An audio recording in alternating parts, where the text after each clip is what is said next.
san kalmata bata taya banza ba, kalmata bata taya banza ba.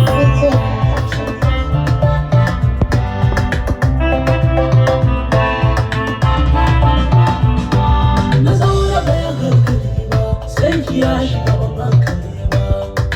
na yi bara ta tuba san ba za ki yaɗe ba zo da kogon bara ba, ba za na gina bayyana ba, sani tsoron mazan ba ya kai kyakar ba, shiga zuwa mai maraba ba san da mene so ba, sai ki yi min dugon ba, ba san da me za na